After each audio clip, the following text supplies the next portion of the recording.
plus que ce que vous m'avez donné. À quand ma liberté? Africa, à quand ma liberté? Vous amassez des ressources chez moi, après vous me les prêtez. Cela est un poisson fin, déliez-moi, je vous en prie.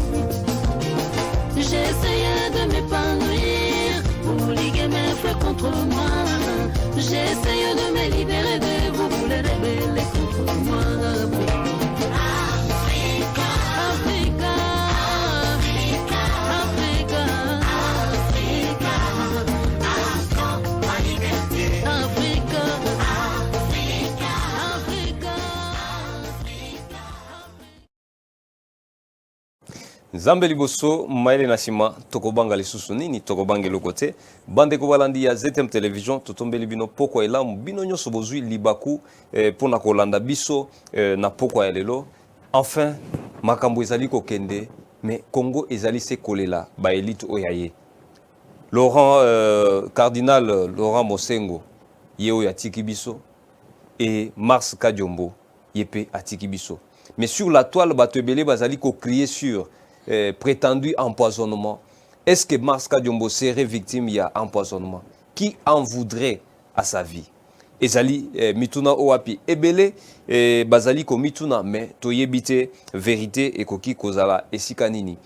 Et depuis quelque temps tozo vivre vague ya ba suspension na kati ya ba administration ba entreprise publique FPI ba administration nyonso ba entreprise nyonso publique ba suspension ba DG ba comité de gestion nyonso ezali suspendu et puis bazo remplacer misusu. Qu'est-ce qui se cache derrière tout ça? Qu'est-ce qu'on évite? Qu'est-ce qu'on craint? IG fazo sala musala kitoko. Mais pourquoi autant de suspensions en cascade? Qu'est-ce qu'il y a au juste? Ezali mituna owapi bino na banda ko bozali ko mituna biso pe tozali ko tuna mais ezali na baye bazali na biano bayi politique o ba mesana ko koloba logo la prophétie ba mesana ko prophétiser ba mesana ko mona musika bangonde bakoki ko yanola na mituna o ya biso. Matata Mponyo, ange ou démon? Matata Mponyo o mapé o batiki résidence surveillée, enfin azali ange to azali démon? Est-ce qu'azo bangi ça to yende azali kobanga?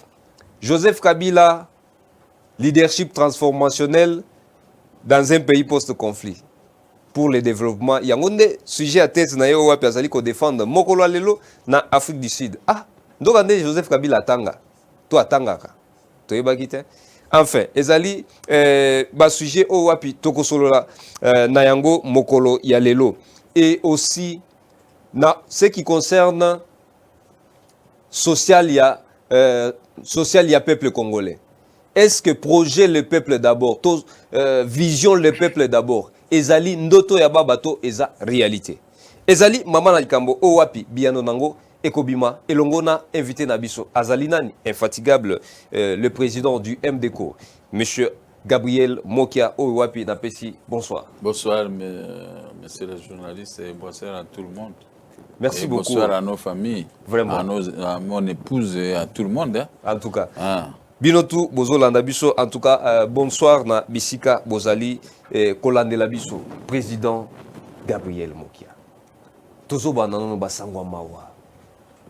Pas plus tard qu'il y a, je crois, au début de la semaine, Laurent Mosengo, le cardinal accueilli.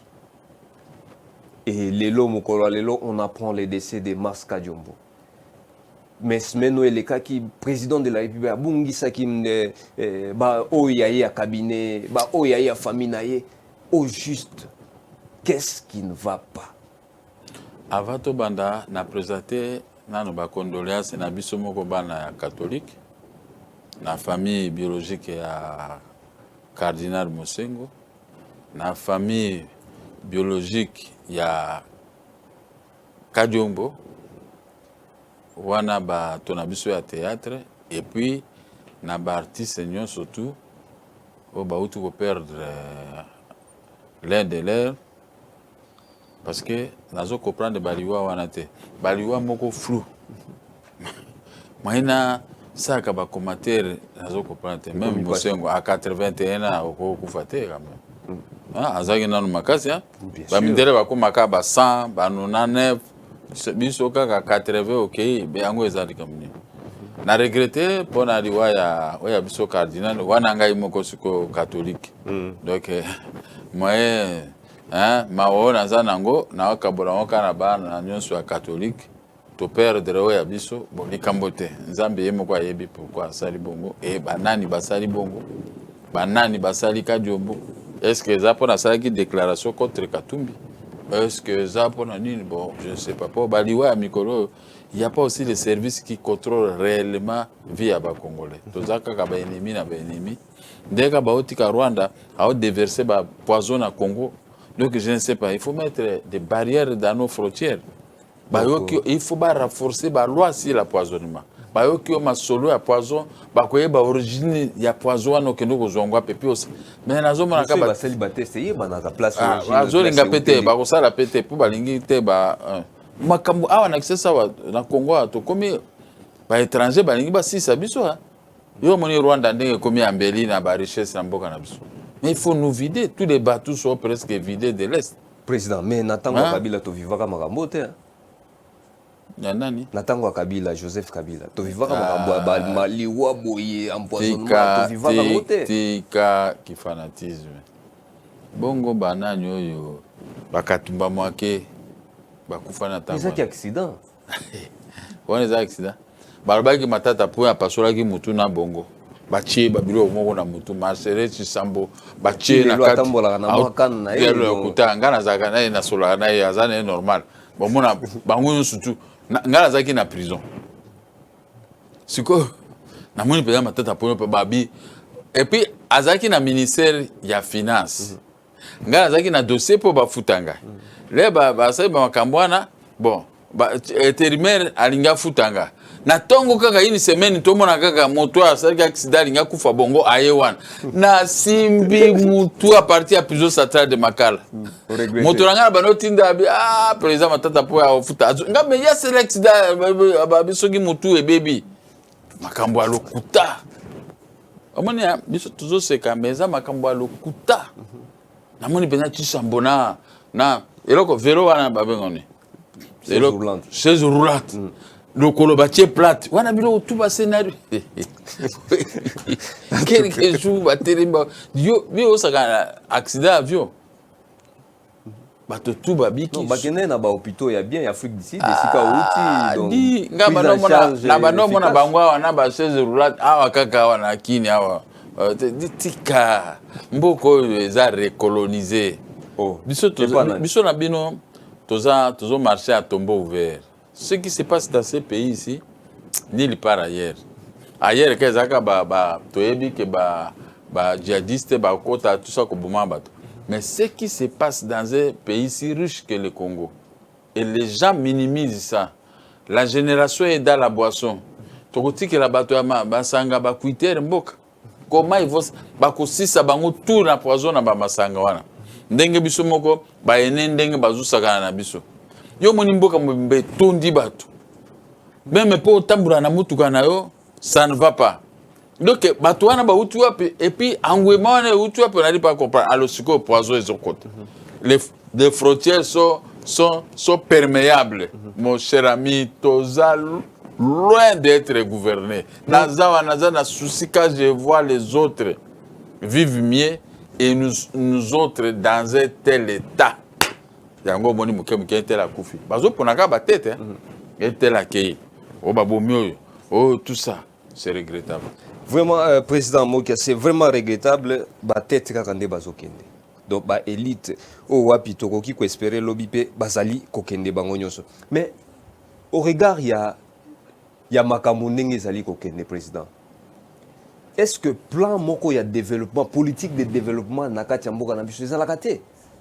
Pour le moment, donc, pour le moment, nous sommes dans un tâtonnement. Les gens ont pris le chef de l'État en otage pour balayer à Kabangomoko. Sur le plan économique, sur le plan social, sur le plan sécuritaire, et sur le plan de la justice, et sur le plan de la police. Moni bazui mokonzi ya mboka en otage. Il faut là na butu balo tise ndoto ya mboka. Ndio komona ko se réveiller, il va commencer à frapper. Alors t'as pharaon. Bon, on a évité parce que Omoni, la façon dont que nous vivons, si tu n'as pas l'argent, tu ne peux pas gagner un procès. Même si tu as gagné un procès, l'exécution pose des problèmes. Mais ils sont déjà partis. Moi, je suis gérer Mboka. Omoni étape toujours kendo. Oh, mon akeli fait le moto yango toujours kendo. Parce que n'importe quel coin de la capitale que dokuta mutumo na sourire. Okuta mutumo na sourire. Mutumo taza okuta ebo na sourire. Non, ba tutu bazaka na kanda makambo mbongo makambo tout est bloqué. Mais comme tout est bloqué, ce que biso boyo na ba age to komio. Okosomba aspirine ndingi nini. Bana na biso pe okonosenga mbongo parce que yemoko azana no da l'état wana. Mais sikoyo biso ba motoko ngana okonosenga mbongo pana nani ba moke to mono na télévision ba kauzana mbongo tout ça. Alors que na poche na zana rien. Mais sikoyo tokosenga bo sikoyo l'état ko sécuriser biso, l'état a abandonné na bo débrouillez-vous. Les agents de l'état touchent mieux, ils mangent bien, sauf la police, l'armée, la justice, huissier et greffier, personnel judiciaire, on va souffrir des mots qu'on a besoin. Mais les autres gagnent. Quelle est la politique réelle pour le social de notre peuple? Quelle est la politique? Vraiment, politique réelle, les alinini, mutuna yo pozali ko mituna, bandeko bazali ko mituna. Mais dernièrement, après intervention na yo, nazuba appel ebele ya bandeko bazali ko tuna, ebele bazali ko sepela na makanisi ozali ko véhiculer. Mais ebele pe bazali ko mituna. Yo oyo zali na kati ya union sacrée. Yo oyo zali parmi ba soldats ou ba défendre la politique ya président de la République. Ouais. Est-ce que et les premiers en dehors des PC les premiers. Exactement. Est-ce que ozali bozana cadre mon côté o wapi bo kutanaka pona kosola makambo etali union sacrée bo pesa mokonzi makanisi pour que akoka ko sauver population na biso? Non, c'est impossible, cadre on est atteint. Yebanga na commis mikanda plus de 30 lettres na présidence. Tout ce que nous disons, j'ai toujours dénoncé. Aucune réponse. Maintenant, par jour, traiter 50 lettres et tout ça. Je mets en doute. Plus de 30 lettres. Parce que moi-même, ça fait 2 ans na comment mikanda na présidence. Aucune réponse. Ce que président c'est comme Ngouma ou comme congélateur. Il n'y a pas un cadre. Vous savez, quand il n'y a pas un cadre, excusez-moi, quand le chef de l'État ou les responsables de la sécurité voient que Moki Azakana, chef de l'État, il est tenté de passer dans les médias, ils doivent ouvrir l'œil et les oreilles avec un bic en train de noter les points essentiels. Parce que si moi j'ai des cadres, mais tout ce que vous avez noté, vous pouvez introduire dans les services pour que les chefs de l'État puissent lire. Il ne faut pas se dire, non, le chef de l'État, non. Mais écoutez d'abord les messages. Moi, je crois que les Congolais, pour la Massanga peut-être, hein? Pour la Massanga, il n'y a pas moyen de comprendre ce que nous parlons dans les médias. Sauf si on dit que là, maintenant, les parquets s'ingèrent. Mais moi, quand je dénonce l'inexécution des décisions de justice, mais pourquoi les services ne font pas des rapports? Pourquoi on n'interpelle pas les responsables de la police? Puisque je cite les noms. Alors, on a montré que le pays est bloqué. Malgré la dénonciation, le pays est bloqué. La RDC est bloquée sur tous les plans. Mais qui bloque? Ceux qui sont avec les chefs de l'État. Mobutu Albaka, le président fondateur n'est pas un magicien. Seul, il ne peut rien. Mais avec l'appui de tout le monde, il peut tout. Maintenant, l'appui de tout le monde vis-à-vis de ce que nous disons, on envoie des textos, des rapports au chef de l'État. Il va lire, il va prendre des décisions. Et puis, ce que je peux vous dire, hein, la Constitution dans son article 149 dit les décisions sont rendues au nom du peuple, mais sont exécutées, ça c'est l'exception, au nom du président de la République. Donc, quand on bloque l'exécution, c'est-à-dire qu'on est tenté d'humilier les présidents de la République. Ça, même les services à sécurité, même les services surtout, ça, ces services sont absents.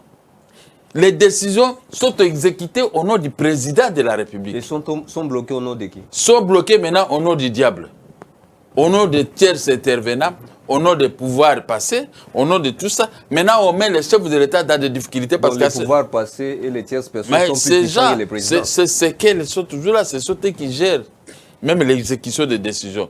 Moutouka Général Kassongo, il est géré par qui? Toujours par les pouvoirs passés.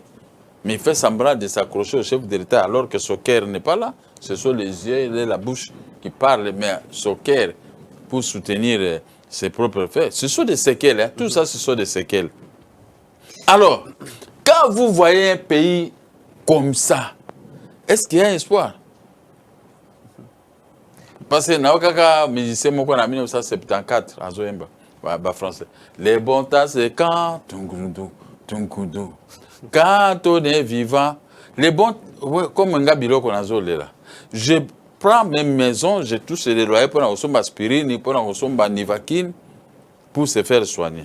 C'est quand je suis vivant. C'est ça le musicien a dit. Les bons temps, c'est quand on est vivant. Mais ceux qui n'ont pas fini aux singa bandako.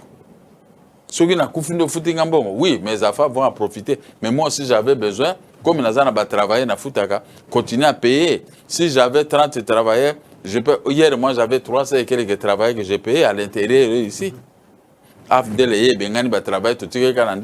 Mais je dois payer ces gens, je dois augmenter leur salaire.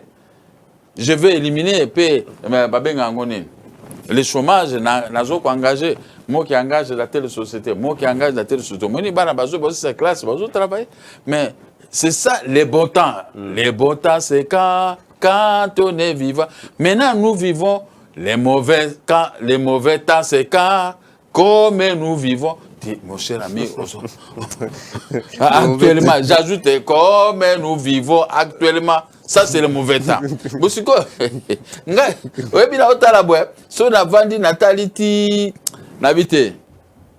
Et je reviens encore avec un artiste français. Qu'est-ce qu'il a dit? Noir, c'est noir. Il n'y a pas d'espoir. Ce que moi, dans l'Afrique du Sud, ce sont les Blancs qui avaient embelli l'Afrique du Sud. Mais les Noirs, heureusement, les pas dans na Djobour, jusqu'à na Vandaki Doke. Na bano tout na kuna ba militaire na tout ça Djobour, tout ça. Quartier na Vandaki de 100 tonnes. Ou nini hôtel na Vandaki nini d'Avinci. Et ça, l'Ixi, pas seulement l'hôtel, mais Banjela. J'étais à mourir dans Banjela, na Bandako tout autour. Est-ce que papier kuna? Parce que noir, c'est noir. Il n'y a pas d'espoir. Ça, c'est Johnny Hallyday, paix à son âme. Bon, comment Batu Aliboso, Balaki Sibiso, Banzembo? Comment nous adaptons pas? Nous sommes là que pour Azo Kanzala, à Koufakuna. Vous vous rendez compte? Président Mokia. Vous vous rendez compte? À Koufakuna. Ndekona Azo Kanzala. Fonctionnaire à de l'État, je foutais 150 000 francs. Pendant que nga avana comment on a tiré carburant, il y a $80. Multiplié par ça, nature carburant, il y a 160 000 francs. Bon, quand est-ce que fonctionnaire à Gauthier carburant à $40 dans Moutouka? Ce qui est dans Moutouka. Parce que son salaire, déjà, ça, la moitié de son salaire, on a déjà. En tout cas, non, c'était impossible. La question que plusieurs se posent, mais au regard, il y a un tableau noir au président Moki Azali Kopendre. Mais Tina Nini, malgré tout, Yebindambo a réponse que non, pour navier. Mais Makambo Ezali Moulili. Ozo avancer quand on Moulili n'a pas soutenu Félix Tshisekedi. Ngana Félix Tshisekedi n'est pas pour l'intérêt personnel. Ce que j'ai terrain de nous que nous vendons, c'est la bande qu'on a. Général Kassongani Kozongi Sanga bande qu'on a.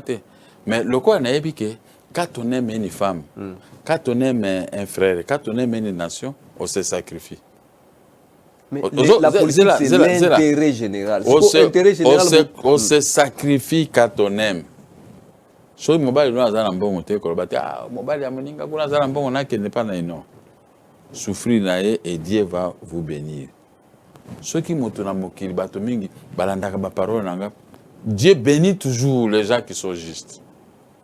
Mais Emilia Kabato, bato mabe quand tu trompes, tu fais ceci, ça va couper toujours. Président, natuna mutuna moko. Voilà. Soki ozali kotambola na moto. Vous allez bien en bon terme. Vous êtes fidèles toujours comme ekoki kozali là. Mais nini yango ekoki kozala élément o ekoki ko rompre relation ya yo na moto wana. Par rapport ya ndenge les comportements. Oui. Parce que là, dans la prison, fidèle jusqu'à la mort. Je serai fidèle jusqu'à la mort. Est-ce que Nzembwana yembi yango pona lipombo, c'est-à-dire que wana biso bambuza to lipombo ezalo kwa fier. Non. Je suis fidèle, je reste fidèle. Nga fidèle na Félix Tshisekedi. Mais est-ce que c'est jamais na okeno senga non, jamais na okeno senga mbongo ya kolia. Jamais pe na kolobele mabe mokolo moko te. Mais sauf que hebi kingana ye toza uti na opposition. Hein? Ce qui est noir, nazo la kisaye noir. C'est une déception pour la vie. Non, pas une déception. Parce que moni moi na muke atambulaka. Le roboti moi na bandi ko akotambula kamba moko bote. Asali okola telemi akwe boum. Ah mwana kwe bolokotie. Aleli wana siri. Abandi ju muso mona ye asali ko atemi hein azo ningana boy. Hein. Donc siko azo meka. Hein, on comprend. Ba para penzo ba yebi makabo batikaka. Ba bato mwana nga kubuka na no atikie. Lobi nango omona asali achelo kolo mais atelemi kaka apikle ndenge boloba bino ba jeune. Omona ti atie mususu bo akoyi. Ju mususu bola mukana tongo mwana kimi mbangu ti akolo ka mama na. Ah, c'est affaire parti. Les tâtonnements. Laissez cet tâtonnement. Et puis, il ne faut pas profiter de cet attroupement pour... Il faut appuyer par des conseils. Moi, j'ai mon programme. Mais je ne peux pas faire un ombrage dans le programme à Félix Tshisekedi. Je peux seulement donner des conseils. Au moins, il faut enlever tous les séquelles que ton prédécesseur a laissé. Parce que, Bango Bakolinga yo échoué. Moi, je n'ai qu'à son bloqué. Et quand moi je parle, les gens qui sont contre Félix, même Moutoune, là. Bango, Bazaki a pouvoir dire, Nyataka Bongo. Comme ça, toujours. Alors, qui est ridicule? Ridicule. Ce n'est pas nous, mais c'est quel ont travaillé dans Bango. Parce que partout, dans toute la vie nationale, il n'y a que des séquelles laissées par M. Kabila. Maintenant, il faut être intelligent et prudent pour ne pas perdre ton honneur vis-à-vis de la population, pour ne pas perdre l'espoir que la population est en train de fonder sur toi. Il faut se démarquer. Au moins, il faut se démarquer. Azamwana Lyon, Azamwana Koy. Il faut se démarquer. Papa, les qui m'ont vraiment, en tout cas, d'ailleurs, ce que M. Siringa, d'être difficile, n'a routine de l'air numéro 1. Il faut l'andaka. Kozoignon sur tout est. Lucas, l'essentiel. Qu'est-ce que Félix Tshisekedi veut? Il sera candidat. Mais pour être candidat, il faut préparer le terrain. Que la population ne puisse pas parler. Parce que ngai même bato bakana ba bis au moins musuba kiti baye ko lobananga. Oh tout ça na tongo bato mi bale baye. Moko aye na avocat ko mona nga na tongo alobi dika moko. Mususu ayaki alobi ngai me bino mi bale boyo kana kite motramuté na ndengine. Même chose touche au social et surtout à la libération de Matata Ponyo. Ça n'a pas plu, on va arriver. Ça n'a pas plu aux gens. Et moi on vient Félix Azakananga ya. Est-ce qu'il fallait donc mato inanga so ina zui na transférer ba téléphone monsieur za ko transférer makambukuna akokamwa ke donc moi qui souffre comme ça hein tous ceux qui pouvaient m'attaquer passent par Gabriel Moka parce que Gabriel Moka baka soko lingo attaquer Félix na libanga il faut zwanga liboso je me tiens même ça pendant 10 ans. Ne vous en faites pas. Yo musana kwa attaquer Félix puis kwa attaquer Ngai. Mais yeba que parole na onyo so attaquer Félix betaka e ko traverser te. So que ko traverser Ngai de na zui na transmettre. Est-ce qu'il y a une chance pour la 2020? Oh, il n'y a rien ici. Ouais, c'est Félix Azana Mwezane. C'est un Congolais qui est au sommet du pays. Après si Matata Ponyo force na 2023 Tokokanga toujours de représentant valable à Félix. Quand je vous dis de sous Tokokanga toujours. Règlement de compte. Bon on so ba utiliser et ça règlement de Tokokanga. Webi le ngana ke na Afrique du Sud. Na yebisi batoni ba autour nga question. Yo pe mo ko bi makato za kanga be na vanda ki depuis afdel ya kota nazo ko surveiller ndenge bazo boma ndenge bazo kanga bato. L'air na moni que moi na ya kurutu un Congolais a commis au sommet du pays yango na mi détaché na ye pendant 10 jours pour na yebi ke mboka za sécuriser na ye moko pe mokolo mboka donc moi na mboka mais ceux qui ba étranger bazala ka na pouvoir ngana ko ko tambola te na bimate bon ngana bango chaque soir bitumba ofungoli télévision ngana bango bitumba peso ko moni na tiki bitumba miko seke babwa ngana makala ti soki na bimika les mêmes jours de yozo kate mais na yo kande ni yozo étranger donc si on a kande on comprendre c'est-à-dire quand on aime un pays quand on aime une femme on se sacrifie. Moi je me suis sacrifié depuis 1995 pour la défense des intérêts du pays et de notre peuple. Mais les gens sont ingrats avec des injures, des insultes. Mais quand vous les prenez, vous les mettez avec moi pour un débat, Bazaba piètre, ils ne peuvent pas. Les lotangs osent soutenir Félix Antoine Tshisekedi Tshilombo. Oyo wapi abandai kolela les peuples d'abord. Alors qu'il n'y a jamais kobosa na yango. Mais les lots peuple d'abord et comme peuple après. Non, il a trouvé un environnement très mauvais environnement pour vivre. Mais qu'il a encore... mais il est en train d'embellir. Détérioré, président. Non, non. Il est promettant qui... Parmi les éléments dans le président, moko ya ba élément oyo wapi population azali ko silika na yango. À promettre que ba vivre frais ko kita. Ti lelo mukolo lelo elo te. Écoutez. Donc ba beti ba omoni ba régal ba biloko nyonso wana ezali et salami na époque ya gouvernement ya pouvoir passé hein bango bazana bazwana ba chambre froide bango ba botoli économie nyonso bo ba congolais bazaki nango ekomi na maboko na bango. Maintenant quand les chefs de l'état parlent ou ses services yeba ke bango baza ko opposer résistance pour échec ça mondenge lobi siko wana lobi zani échec. Ce que tu as dit là, si tu vois ça, c'est échec. Pour avoir la force contraignante. Non, non, parce que à travers moi qui a réveillé, ngana musala ngeza ko réveiller mo konziamboka. Soko ena mobulu, j'attends pas cet exemple. Barabaki non, toko destituer chef de l'état. Yo kaki angote. Bino bozo ko préfia non, si mo katika gutu bazo longola et tout ça. Mais soko lingi mwasi, olingi mwana na yo il faut supporter. Il faut bunda, il faut nguba. Hein? Car quoi? Nguba. Terminango pour Latiba Mbanza ou Abitumba. J'ai dit, Bolobi Bozo destituer président de la République. Ok. Bisotoye, c'est quoi? On a dissolution. Babanga Gite. Ah, mon qui a encore ma beauté, c'est que Félix est ABC. J'assume. J'assume. Nabi, oh, ya komeka. Na mbeli bango même nzembo azaiko. Soki bobi tokolo bana bango awa mosale ezalite bakima kite et puis na ye nabi tozo 280 députés un mois avant na matraqué na émission yo pozo ndimanga to so bibi banda ba politicien baloba kabilo bela 280 députés ba kabila baza soki na 300 et quelques mokoroba proclamaki 281 députés. J'ai été génie. Il fallait qu'on puisse me décorer, mais bon. Même pas me décorer, Babidi. Quand cet homme, il est génie. On comprend, hein? Donc, quand on aime quelqu'un, on s'y donne. Si mon sous aligné mon bal n'est la pauvreté. On est difficile, qu'on vend difficile.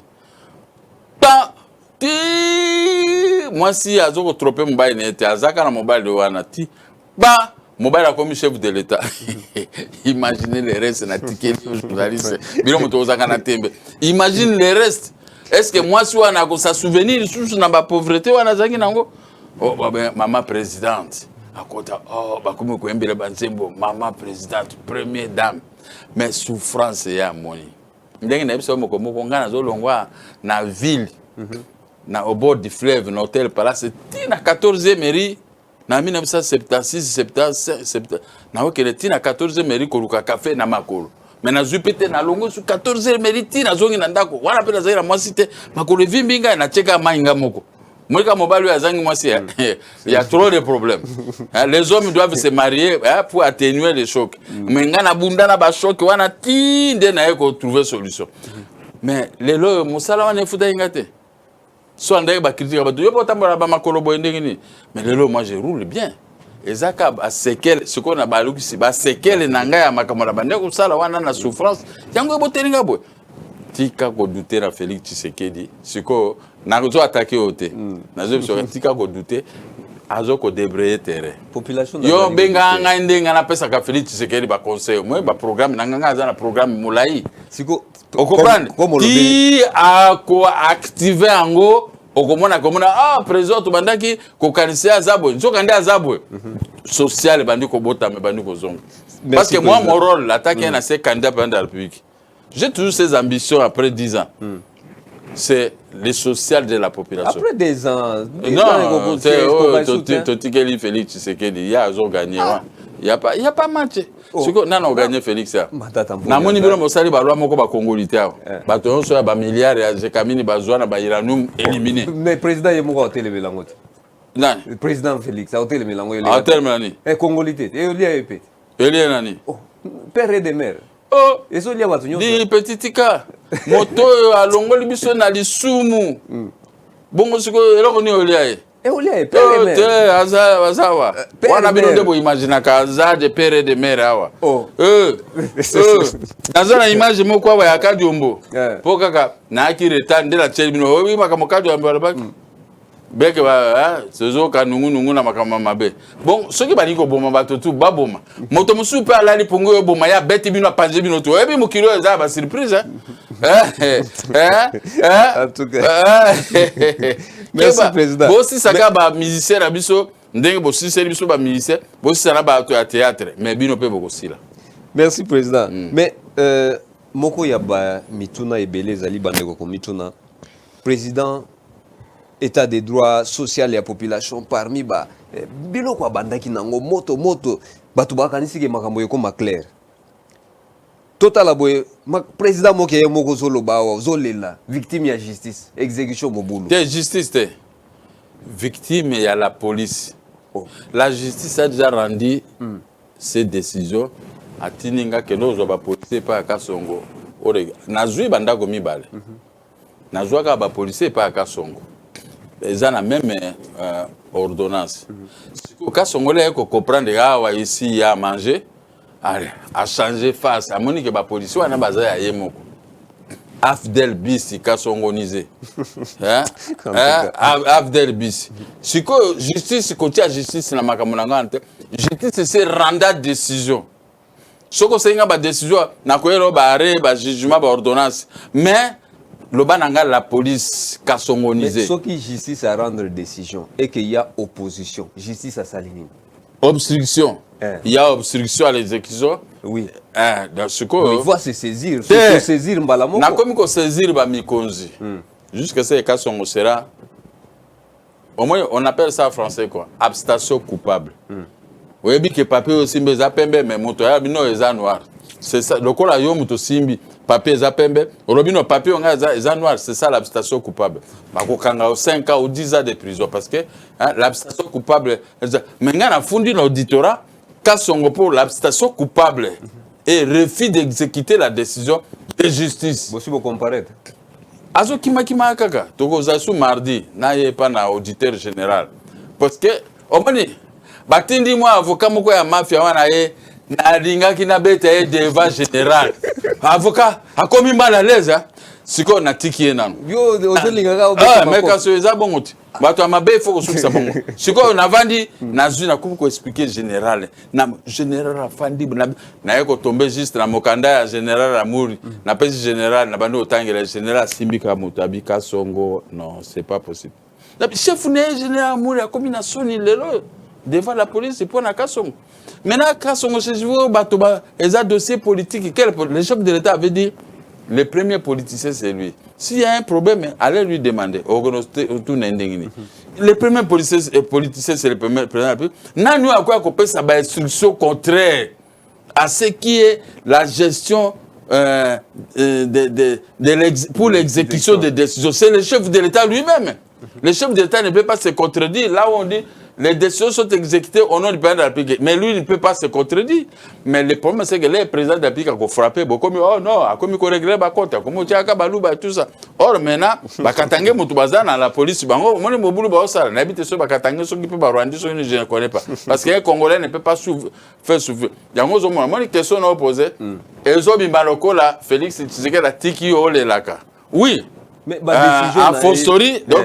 Pour y olobi bien waké, décisions sont exécutées. Au nom du président de la République. Article 149 de ce qu'on a dans la Constitution, dans le téléphone, article 1. C'est normal. Mais l'exécution ou l'abstention coupable sont punis par la loi. L'abstention coupable est punie par la loi. Les conservateurs et les deux peuvent se retrouver l'un en Dolo et l'autre à Makala. Mais comme ce sont des séquelles laissées par la révolution des biens matériels de Joseph Kabila, Laurent Dizot, donc ils résistent. Alors, on a dit que Balouba Moutouazan a pouvoir. Des Balouba sont des docteurs, sont de ceci, sont de ceci. Mais quand moi je parle ici, je donne des articles, ils ne peuvent pas lire pour dire moi net. Hein? Ah, moi net, parce qu'il faut dire moi net. Hein? Louako. Andra mokia tout ça bakisana soena chulubuana tala mokia zole la qui est moluba ici je sais pas barba ngona tala mokia zole la zana raison bon na uluka baluba na ngala bureau kuna ba poser tala mokia zana raison na comment moi na Facebook so ba expliquer mais c'est ça que Félix Tshisekedi devait faire kaza mwana kurutu ngana ko ba na mabete mais je dois pour ne pas décourager les gens qui vont le voter. Bon, ouais, moto abandé ko le la tout ta baka songo le pendant que baka songo bazana raison mon côté. Les non les cas na moni bazoko exécuter quelque part mais ça batonanda mais ce que moto babimisi peut-être ça mon gars là lokola oh ndeko mais lokola ba soka za mo swahili c'est intouchable. On ne peut pas bâtir un pouvoir avec des intouchables. Vous êtes le chef de l'État, commandant suprême de l'armée et de la police, magistrat suprême. Vous ne pouvez pas vous laisser berner par des gens qui ne méritent même pas certains postes. Vous comprenez? Certains postes sont occupés par ignorance. Donc quelqu'un qui n'a même pas fait la police ni l'armée, ou le frac général, ou le frac, vous retournez dans ce qu'il faisait. Donc le président doit s'assumer pour nous il va s'assumer. Au moins, tout chauffer kaka. Tout chauffer. Tout chauffer quand chef de l'État qui a fumé la mise, même soit là, bah hypnotiser. Les enfants, ça veut dire, ouais, on est à Zolba, papa Mokia. Et quel est son problème? La justice a rendu sa décision, alors on a exécuté qu'à moitié, et le reste est là, mais c'est à votre nom. À cause de la décision de Kassongo. Allez, ordonnance, portage, révocation du général Kassongo. Ordonnance, demandant au ministre des Affaires foncières de révoquer les conservateurs. Wana batutu bobono banga. Omoni le baningisi makambo kanga batwa. Hors de bando mais babandi ko la kanga batu mususu innocent. Wana ndio lingoro ba pour na humiliation. Pesa exemple. Matata mponyo quand même. Bakei na e wana Bokanga Lonzo décès quelques millions. Mais ils a été. Ils a été. C'est lui le premier ministre. C'est lui qui il y a pas zarianisation. On a excès des ailes. Au moins, excès des ailes. Mais quand vous accusez quelqu'un, quand vous jugez quelqu'un, il faut frapper d'une manière chirurgicale. Tokangi au point à Bukangalozo, justifiez-nous 280 millions de dollars. Mais il ne faut pas tergiverser que Lukeloko a beaucoup, non. Zarianisation, c'est en 1973. Lui, Matata avait quel âge? Ni à indemnisation. Balobiso 300 indemnisation à bateau victime ya zarianisation. Mais alors pourquoi c'est rebiffé encore? Donc c'est dérobé de ses responsabilités. Comment justice y attend à Mokia? Je n'aimerais pas que vous votez Ngaï. Vous votez Ngaï. Parce que mais justice n'attend on anga ozala Mokia ovana na ki push. Dossier na cour de cassation ba kopé sur réseau soko za na raison. Même moto en bon ndenge nini Oya komeka. Mais Félix s'était dit aussi la même chose, président Mokia. Félix c'était. Non, il n'y a pas le On a été des candidats candidats président de la République. Moi, j'ai présenté mon programme à la télévision. Ce sera toujours avec les mêmes magistrats. Non, je vais liquider des magistrats. Non, l'ongolais belé. Je vais remplacer les hommes qu'il faut à la place de au moins des magistrats tout bazar ngana ibe ba magistrat ba ningi corruption bazar belé atako fondé na conseil supérieur de la magistrature ya ko bola mbongo kuna ba yokani. On connaît ce qui se passe. Hein? Au moins surtout bato basala ka ba visa wana. Les juges rendent une décision pour pas prononcer, il y a quelqu'un qui va dire oh wanande les centres nerveux de visa de la corruption. Oh. Hein? Ce que dans contrôle, il juge changer la décision. Et mon ami belé, mais nani ko le roi n'a pas na dénoncer, je connais l'air non na ko ngana ki pakate, ngana za un ancien opposant. Mais les séquelles aussi restent. Dans les séquelles de l'opposition. Pour le moment, nous sommes dans une période de séquelles. Les séquelles, les anako tanga un tel dossier, un tel dossier à moto tel tout ça. Na kotanga te, na zo bisonde. Mais ndé yango na zo ko pousser moi na kulutu. Aujourd'hui, la Pongi, Félix Tshisekedi. On a la Pongi. C'est toi-même qui seras comptable devant les peuples. Mokoloya élection. Il faut se sauver votre peau. Bengana baka songo, bengana batunyo surtout tout ça. Les rogo panzali nzanza moi, n'est tolba bambuza to panzani, okomona mototu. Non, nous avons un président. Non, le chef de l'État est rigoureux. Même Moutaniga Ibambonga bimisi ngo tete wa nzambongo à l'État. Mais ça aux autres parce qu'ils ont d'argent parce que batobele baza empoisonné camboté. Bon ba empoisonné batopé ba kufa kapé. Au moins ça aux autres ngana ko beta yo, ngana ko boma yo. Yo ebi position à moto wana te. Yepe ko salon mabe. Toujours vivre dans le monde de mon côté. Et là que ça va siko option à jouer ya ko défendre Félix ko pousser pour faire mieux à ce conseil le social. C'est social, on ne peut pas laisser les gens entrer de vendre ici toutes les avenues de la capitale. Valère Amboka Ekiti, Valère à Congo Ekita, Valère sud-africaine Emati, avec des Emati, oh là là. En tout cas, président Mokia, social au lobby bien sûr que vous allez couper ça peut toli pour que le président de la République a arrangé ce que Sengeli a arrangé. Mais ce qui totali na niveau oyoapi décision na surtout il y a d'engrais alimentaires il fallait qu'il quitte surtout côté bas vivre et l'okoni nya koki kosala pour qu'il a sauvé honneur naïe parce que c'est son nom qui est mis en jeu. Non, l'oko kosala siko il faut abundana bato bazalaki na pouvoir. Kubuna bangonde Joseph Kabila ya banini makambo kotanga commune étudiant awazo défendre thèse ne doctorat mukolo alelo c'est quoi azotanga pas comme azo président de la République kasi azo défendre thèse pona constitution et lobby asali ba recherche belé pona koyeba ndenge nini akoki ko développer mboka na biso parce que za mboko yuti poste ko azaki chef de l'état développer mboka te tika ba rêve wana on apprend avec les erreurs non Joseph Kabarwande bakoma sous na force na mboko non ça nous ne pouvons pas accepter entre les lona lo Barwande fort les loto baza toujours fort Barwande baza toujours na force mais bakomi na force makasi na période de Félix non rien babanda kala Félix azaka bouc émissaire mo donc ça rien à voir. En tout cas président Mokia suspension ya ba DG na ba administration publique pourquoi paralyser autant d'entreprises dans un seul coup? Tomoni na OGFM, il y a les gens qui ont Zélan, pardon, mais na koyeb ça yo hein. Dans l'Afrique du Sud. Talangela.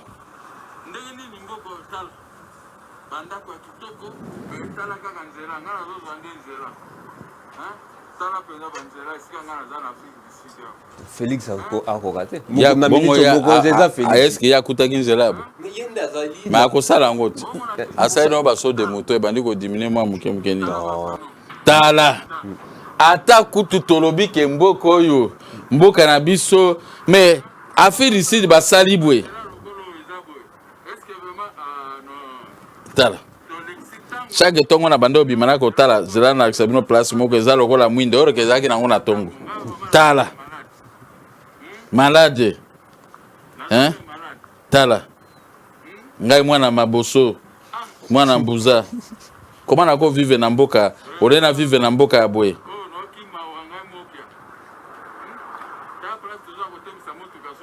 Tala. Hôtel d'Avency, oh ba yebi hôtel ba kana fi ba kana la kuna. Ozo mona.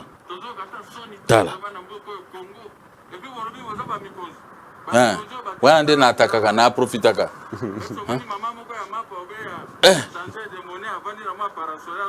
Bakoteka te ndengeni pendant que papa kokota ate bakrele bango misala te tala tika kokota la kate na pesa exemple moko na télévision obotika mwana moko mama me mama be yo moko mema mais so mwana be okabolinga tona ke nokota na moto boko ndima loba na ngai loba vérité peuple ndima ko zapeza mo Christ be yo za musulman ou bien non chrétien. Ah, chrétien, oh d'accord. Donc, merci. Mais, chrétien, le bama kamba bosolo. Au moins, bato kwa biso to tangi ndambo école catholique na mboka. Na ye na kisasa. Ya moni bato amona nga compliqué. Ba mekanga na ba corruption amona nga yango ye muke ngo no koropela lingité. C'est parce que esprit catholique hein. Biso kuna na kiko kula na bumba. Na longwe na uti rébellion, tokimi rébellion esili Mobutu azui pouvoir, tout ça tobimi na bumba. Maman a robi koko yiba to koko mela masanga te okoki kokosa motu te okoko mela cigarette te na kanga biloko wana na ena bumba oyebi loko biso tozolia kwakero moni na mona suba manzanza ngote kwakero ba peso bobi oteki linzanza moko mosusu po olia ka soko zwe loko olia te ole na sik ba biso ifo somba sik na sali 4 mois na bumba kolia ndenge wana so na zuma mbongo muketo ko lia kwanga et tout ça njoka nde batela biso bana ba humanité bazo contrôler biso zaki ba petit vous vous rendez compte donc ngana ko lina esprit na sali misala po corrompre ngabe po na ke no salo mabebo rien yango fidèle kota bakanginga partout mamona ka il faut libérer c'était innocent na vie faut za ndenge wana omoni les rozandenge wana les toujours gérer Congo ndenge wana suko ezate kaka mama nanga pesa nga toli mais les toujours gérer Congo parce que toujours gérer population tu ne gères pas ta famille mais toujours gérer peuple kaya kitasa te mais les peuple na débrouillardisme na nzela ba moto ko tutara ko sala boy elengi ya ville ezate elengi pe ba investisseur ezate na Afrique du Sud ba investisseur bebo okuta ba hôtel okuta ba ndako kitoko bazawa na so combien de personnes politique sociale les alités pour kasi ekoza politique sociale kasi yango na yo na baninga na ba télévision mususu vous avez l'obligation ya koteaka ya kolobelaka chef de l'État concernant la politique sociale. Un pays ne peut pas se développer s'il n'y a pas la politique sociale parce que elle va te affamer. Na point de rare, tabake musala bakimi na yango, tu as des chèques. Mais quand le peuple mange, quand le peuple est bien payé, quand les caisses de l'État sont bien garnies, au moins, nous avons 1,3 milliard de devises. Excédent budgétaire. Ce qu'on a joué 3 milliards. Mais il faut foutre ce qu'on a dit. Futa bandeko no po bazon bakota zamba baba na osaila ko ba production futa ba taxe o mani le pays ne peut pas se développer sans taxe ngala mala kina fili to kota to tia mutu ka to futi to sala bo ngala tu mbongo yo ke na ba poche bato so meki poche bato o koma lokola Zuma donc o mona et puis il y a un autre problème la corruption c'est l'ennemi du développement au moins Zuma ba fundi pour la corruption alors bino mbongo na ngana soki na ibi ate ya corruption ate na soki na République démocratique du Congo babia donc ozui na ba diamant na bango na ba or ozoko piller mboka ti déshonore l'Afrique du Sud ba kangi et bien qu'il y a eu des morts 80 quelques morts mais au moins ces gens ils raisonnent parce qu'ils sont entourés de blancs mais biso atozala ba mindele te tozaka débrouillez-vous uti bandu ndube Équateur be wapi oyeka ba pesi poste ozana mutu na yo ozana rien au moins pe biloko wana te au comme ko ça l'application finance mandako pona so mandako faut yiba eloko bo tout ça tout le monde devient voleur ozomana te mo ki alata costume wana ndengine ça bo azela komona comme na poste dielanga di costume dielanga ve costume mo yebi mo kete ngana sombaka ndenge pa na biso bambuza ba like kwa so kazu muke ekendeka na libumu c'est-à-dire que to mona soso mo connaît mabo mais ali a beloto pesi to pesi musulu monene jamais encore ça mona ka muke chon Azozo, likeke quoi son bouza tout ça tout n'y a quoi expliquer. C'est ça la vraie politique pour faire développer votre pays petit à petit. Les taxes, vous comptabilisez ça par jour, par semaine, par mois, par an.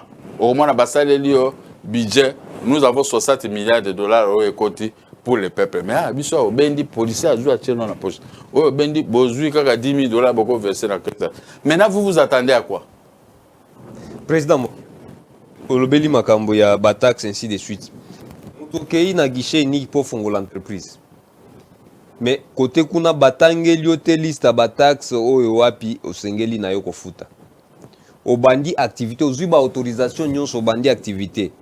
Et lobby au monika oyo nani environnement oyo nani comment donc service nyonso justice on dirait tous les ministères et yena ba taxe oyo ya bango esengeli ofuta. Ça c'est l'escroquerie. Tu n'as Ça, c'est de l'escroquerie. Et puis, si on a fait foutu taxe, on n'a jamais la caisse à l'État. Voilà. Qu'est-ce qu'on fait faire? On peut faire plutôt, excusez-moi. Mon oncle a dit, écoutez, le bas, mon goût. Vous formez, bateau à banner, bateau à police secret et tout ça. Vous avez bango ba place ouana. Bateau tout baye, la question d'engeni, n'y a que ça la coopération, tu acceptes. Entre ça rapport un tel a été là ba proposer nga babi après son bon comme babi azo elanga uta ozui OK makambo to ozui bon wana wa grafe yango okobotika yango et para mikonzi ba sali document ba récupérer yo aki corrompre muto tala mbongo yaki nango tout ça mboka corruption bana kolimwa ke bana kolimwa c'est les agents au ba taxe wana bo futi taxe pas na bango.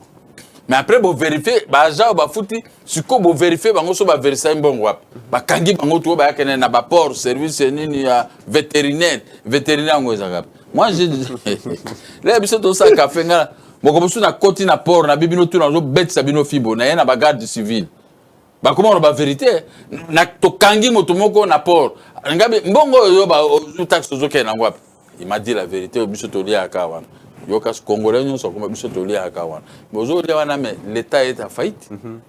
Quand est-ce que nous allons élaborer un budget de 100 milliards de dollars alors que nous avons biso tozala masangu, tozala diamant, surtout ba cobalt, ba manganèse, tout le monde a passé ba diamant tout ça. Mais quand vous regardez les pays qui disposent de masangu, les diamants, les cobalt et les coltan, ça bénéficie au Rwanda et aux pays voisins. Mais chez nous c'est la misère. Chez nous, sur des motos, tout le monde a payé le Burkina Faso, moi, on va payer à Mickey, moto. Mais c'est chez nous. Qu'est-ce que ces motos font sur les grandes avenues? Et puis aussi, ma moto, non, c'est une moto des policiers. Maintenant, vous remplissez les grandes avenues. En tout cas, vous ne payez rien, même si vous pouvez payer. Où se trouve la beauté de notre pays, dit mon cher ami? Tous ces chômeurs à récupérer dans la police, dans l'armée, dans l'administration publique, parce qu'il y a des licenciés, ceci, créer les entreprises publiques. Ici, on ne crée pas les entreprises. On se contente des vieilles entreprises publiques créées par les Belges, par Mobutu. Et maintenant, les gens préfèrent. Bon, regardez maintenant l'affaire de l'exercice de 12 mois. Quel est cet attribut public que vous présentez? Un bilan même de 5 millions de dollars. Ailleurs, vous voyez 12 milliards, 8 milliards. Et quand vous capitalisez maintenant, l'argent, le budget de l'État, c'est tout ça 50 millions, 80 millions. C'est parce qu'on m'a dit que tout ça la matière, mais attends, vous prêchez dans le désert. Je suis en train de montrer mon intelligence, je suis en train de prêcher dans le désert que même les chefs de l'État au Balongwa, tout ça, ils ne peuvent pas prêcher comme ça, comme moi. C'était impossible. Parce que pour prêcher comme moi, avec cette intelligence, vous êtes chef de l'État, faites ça sur le terrain, moi je vais contrôler. Moi, c'est comme contrôler le général de la République. Quand tu fais de bonnes choses, Nathalie, au sali faut au sali tout ça, mais au corriger mais les peuples souffrent. Il n'y a pas d'argent. Quand on voit le budget, c'est 4 milliards de dollars. One money, économie, l'irresponsabilité. Voilà les termes que je peux utiliser. Donc l'État congolais est irresponsable. À quelque sorte, non, il ne faut pas seulement citer Félix. Ça n'a pas commencé aujourd'hui, c'était une vieille situation. Avec Mouzé Kabila. Pourquoi vous ne parlez pas de 22 ans ou 23 ans de reine de l'AFDEL? Mouzé Laurent Désiré Kabila, politique sociale, son budget était de combien? Cantine populaire, quand même, tolingi to ba makambo te to za bande ko donc moya go bimisa la makambo za te bango baza sous te mais ceux qui sont là ils doivent suivre ce que nous sommes en train de dire.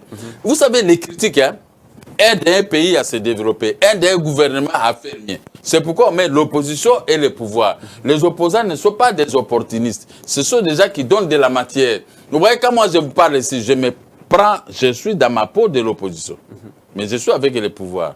Si vous attaquez le pouvoir, je vais vous rétorquer. Mais maintenant, qu'est-ce que le pouvoir peut faire? Il doit récupérer ce que moi je souhaitais te dire.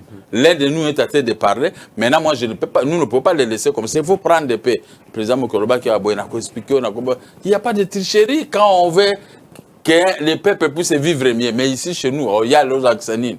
Il y a des Azamaël. Naza docteur à ceci, Naza licencié à ceci. Mais quand vous voyez le travail fait par les docteurs, par les licenciés, c'est piètre. Ce sont des piètres. Il y a des gens qui se vantent. Moi, je suis docteur dans ma justice. Mais quand il voit, il n'a jamais rendu une décision. Quand il voit son comportement, il est docteur à la corruption. Non, doctorat, bientôt, Joseph Kabila, docteur. Docteur, on va travailler en Wap. Parce qu'ici, il n'a pas de place. Mais il est... Ah, na Kingakati. Ah oui, d'accord. Docteur à Kingakati. Pour faire quoi? Parce que pendant les 18 ans qu'il a régné ici, il étudiait. Non, il laisse la connaissance. Maintenant, il va donner à qui? Félix, ça c'est sérieux. Non, il doit donner à qui? Ce doctorat, l'intelligence. Il sera professeur à Inikin, soit à l'université. Là, je suis très content. Quand il est professeur, il va aussi trouver des vrais professeurs là-bas. Alors là, maintenant, guerre des professeurs, comme nous avons toujours vécu, hein, guerre des professeurs. Mais nous sommes des gens du terrain. Moi, je suis professionnel sur le terrain. Tout ce que vous aux alanani. Comme tu dis, je suis praticien à la matière, n'importe quelle matière. Quand vous parlez, moi je peux te corriger, je dis ça là, mais on ne considère pas. Parce que c'est la haine, la jalousie, comme la police congolaise. Plein de généraux, de la haine, des commerçants généraux qui construisent, qui ont des hôtels, des bars. Maintenant, ils prennent des décisions à aller place de l'État. Au moins, le problème à Félix Ndéangwa. Il doit se démarquer. Moi, Nakouroutou, démarquez-vous. Vous ne pouvez pas travailler avec le général Liboumouné. Et son rôle, c'est rationner la population. Son rôle, Yakobo Toraka Bandako. Moi, comme le fenêtre, on a tenté de venir me récupérer mes maisons. Tu vois, même les généraux, ils placent les policiers chez moi. Abo Torangandako. Na kangi policier na tie pas général Kasongo. Nandako na ende na ekotika na bengi policier te na kangi a ko boto ndako bio tout ça on je vais vérifier le loi vérifier les preuves sont là. Les documents sont là. Mais est-ce qu'une telle distraction envers le peuple, est-ce qu'un chef de l'État peut faire mieux? C'est au chef de l'État de nous répondre. Merci beaucoup, Président. Nous sommes arrivés à la fin. Vraiment, je crois que le Président a lobby. Place à critique. Ici critique, place à conseil, après conseil. Maintenant, c'est à vous-même de juger. Est-ce que Tozali Kokende vers la lumière, Tozali Kokende Namoli? Mais Président, par rapport à politique sociale, le peuple d'abord, ils ont une autre baba.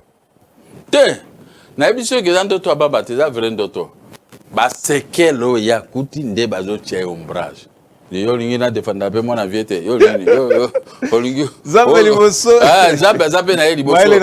Zambe za na Félix. En tout cas. Bah c'est quel ala Musa ende apesa Angelo Michael aya ala Musa Félix. Longola ba sekelo ba kasongo ba ceci tout ça ba service à sécurité tout longola ba motia ba to asika. Ba koya na dynamisme moko po en tout cas grâce à Félix Tshisekedi. Talamboke ko mbona comme toujours ça ba sekele ba ko bloquer sekele papa ba sekele. Merci beaucoup. Monique Félix a toujours na ba attaquer des points pour avoir détruire bino.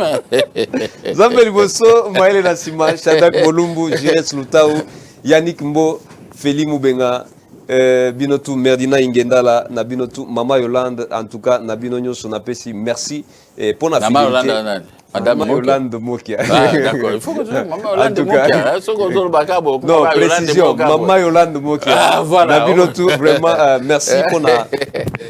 Maman ya Congo, ya ba Congolaise, Congolais à lobby. En tout cas. À ceux qui Félix a sisi ba mandat. Maman Yolande. Maman va Congolais, Maman Yolande, ya lobby. Merci. Et tout les journalistes surtout ya basi na boyo baza ba ko sepera. Parce que oh ya biso a commis maman présidente. Oh, il y a pas d'audience hein. Merci beaucoup Magali Kani, cerveau d'État Nabino Nyoso, Bailo Iba, Zambe Liboso, Maël Nassima. Tokobanga Sosuni.